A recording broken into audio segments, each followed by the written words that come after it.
भारत सरकार के सूचना प्रसारण मंत्रालय ने मीडिया संस्थानों से कहा है कि वो दलित शब्दावली का इस्तेमाल ना करें। मंत्रालय का कहना है, अनुसूचित जाति एक संवैधानिक शब्दावली है और इसी का इस्तेमाल किया जाए। मंत्रालय के इस फैसले का देश भर के कई दलित संगठन और बुद्धिजीवी विरोध कर रहे हैं। इनका कहना है कि दलित शब्दावली का राजनीतिक महत्व है और यह पहचान का बोध कराता है। इसी साल मार्च महीने में सामाजिक न्याय मंत्रालय ने भी ऐसा ही आदेश जारी किया था। मंत्रालय ने सभी राज्यों के सरकारों को निर्देश दिया था कि सरकारी संवाद में दलित शब्द का इस्तेमाल नहीं किया जाए। मंत्रालय का कहना है कि दलित शब्दावली का जिक्र संविधान में नहीं है। सूचना प्रसारण मंत्रालय का कहना है कि यह आदेश बॉम्बे हाई कोर्ट के निर्देश पर दिया गया है। सवाल है कि मोदी सरकार आखिर दलित शब्द से क्यों डरी है और दलितों के लिए इस शब्द के क्या मायने हैं।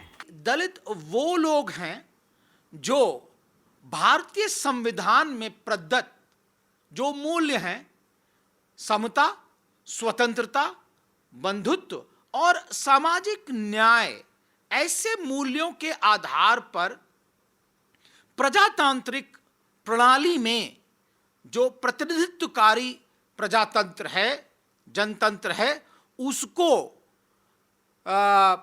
उसमें भागीदारी का प्रश्न उठाते हुए उस प्रजातंत्र को भागीदारी प्रजातंत्र बनाते हुए राष्ट्र की नवीन अवधारणा गढ़ रहे हैं।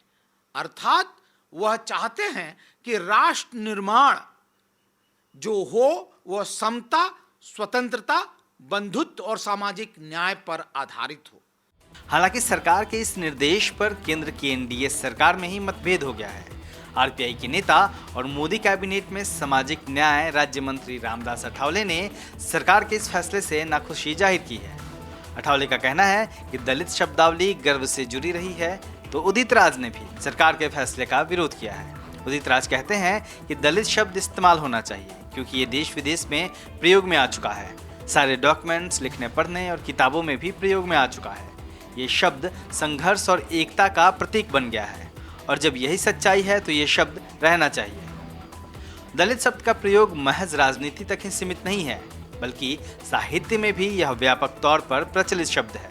मुख्यधारा के साहित्य से इतर दलित साहित्य ने अपनी अलग पहचान बनाई है। साहित्य में दलित शब्द के प्रयोग पर वरिष्ठ साहित्यकार जयप्रकाश करदम कहते हैं, आज जो लोग दलित शब्द को लेकर का आपत्ति कर रहे हैं, 10 साल पहले, 20 साल पहले या 30 साल पहले तब वो लोग कहाँ थे? तब कोई इस शब्द पर आपत्ति नहीं कर रहा था। और तब ये दलित शब्द ये तमाम अनुसूचित जातियों का और उसके साथ साथ स्त्रियों का और इसके अलावा बहुत सारी जो हम ओबीसी कहते हैं उनमें बहुत सारी ऐसी जातियां हैं कि जो केवल नाम मात्र के लिए ही स्पृश्य हैं, लेकिन वो उनमें स्पृश्य में कोई बहुत ज़्यादा अंतर नहीं है, वो उसी श्रेणी में आती है। तो ये एक तरह का एक फोर्स